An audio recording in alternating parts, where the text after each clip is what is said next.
TAAF, it is known, was founded, incubated, if you will, during COVID, and accelerated during the aftermath of the Atlanta spa shootings. TAAF was founded with a mission to advance equity and justice for Asian Americans, tackling systemic barriers and promoting a more inclusive society. And in just a short period of time, they've accomplished so much, from addressing the rise of anti-Asian hate to funding vital research on our communities. TAAF's mission, I must say, also mirrors the Asia Society's dedication to fostering mutual understanding and collaboration across cultures. Both organizations are working tirelessly to uplift voices and celebrate diversity, ensuring that every story is told. I always like to say that, like the Asia Society, convening power is TAAF's superpower. At a recent TAAF summit here in New York, we witnessed this power in action as the mayors of 3 cities gathered, alongside Hollywood heavyweights like Michelle Yeoh and Steven Yeun, the star of Beef. It was thoughtful leaders and movers and shakers, and also fashion designers like Philip Lim and Prabal Gurung and Jason Wu. They call themselves the Slasians. And it's also the boots-on-the-ground community leaders that are focused on a pan-Asian solution to the issues that affect us. And I see Bing Chen, who also works alongside TAAF. It's also been able to take an incredible work, for example, at the Sunrise Collection, where Bing and others work alongside TAAF at the Sundance Film Festival, and with Daniel Day Kim, who, if you haven't seen him yet on Broadway, please do, in Yellowface. All of these myriad initiatives highlight the power of storytelling, the power of narrative change in helping our communities. Additionally, TAAF's convening power was on full display on the West Coast, as nonprofit and foundation leaders, as well as grantee partners, were in community, creating a vibrant space for exchanging ideas and best practices. What's truly inspiring is the common thread that runs through all of this and through the Asia Society. It's a commitment to work across Asian cultures in unity. Together, TAAF is fighting for the most vulnerable among us, those who need support and advocacy the most. It was inspired during the rise of anti-Asian hate during COVID.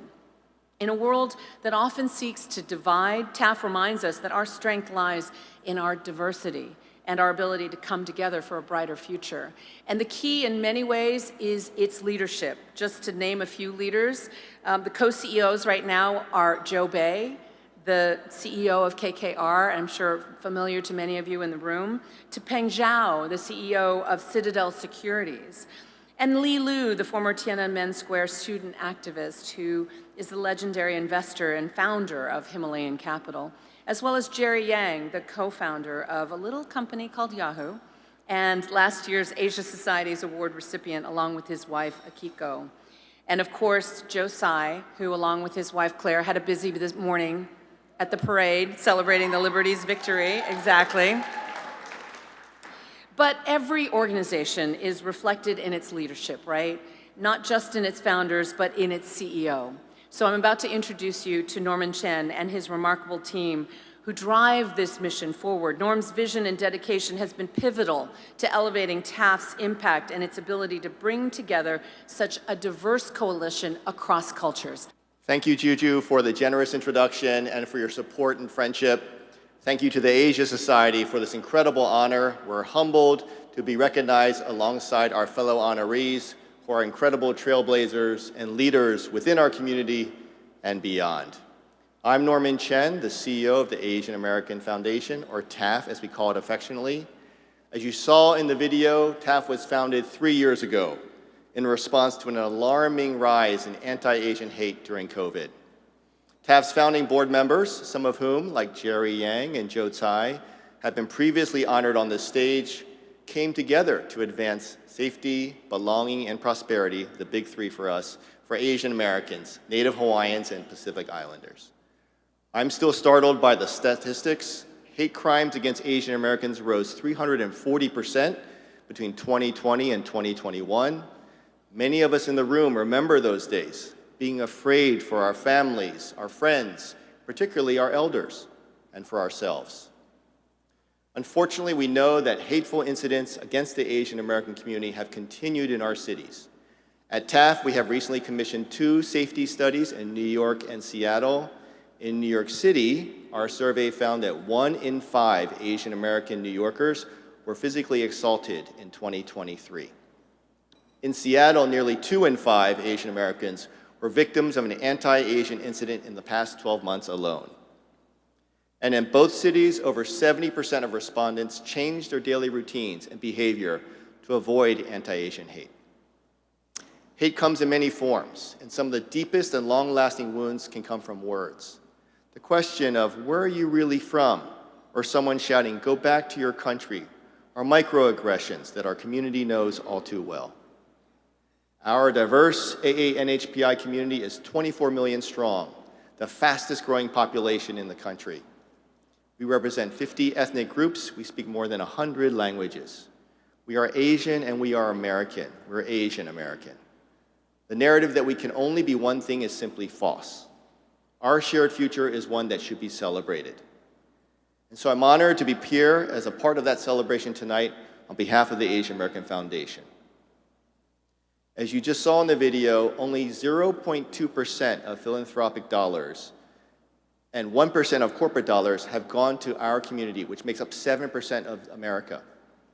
To address this immense underinvestment, our founders galvanized a group of over 130 companies, foundations, individuals, some of whom are in this room today, to pledge their support to the Asian American community through the AAPI Giving Challenge. TAAF's Giving Challenge centers around one fundamental question: what are you doing to support the Asian American community? Thanks to our 130 partners, over $1.8 billion in impact. $1.8 billion in impact went directly to AANHPI communities and causes in the last 2 years. Our Giving Challenge shows what we can do when we work together. There's a collective power, an unstoppable force that we can create. So for every leader in this room, I ask you, what is your organization doing for the AANHPI community? And what else could they do? We invite you to join our Giving Challenge to ensure that our community is supported and has access to the resources that we deserve. I'd like to also share what the team at TAAF has accomplished in just the last 3 short years. Number one, we've deployed over $30 million to AANHPI-led and serving organizations across the country. We created the TAAF Anti-Hate National Network, a coalition of over 50 community partners in 14 cities that cover the majority of Asian Americans in this country. We've expanded the teaching of Asian American history in K-12 schools around the country, with 7 states requiring the teaching of Asian American studies. We've also launched just this past year the TAAF AAPI History Hub, a free digital platform with AAPI history lesson plans and curricula that teachers can bring into their classrooms. Launched during our founding, we have our Breakthrough Status Index, the first study of American perceptions of Asian Americans in over 20 years.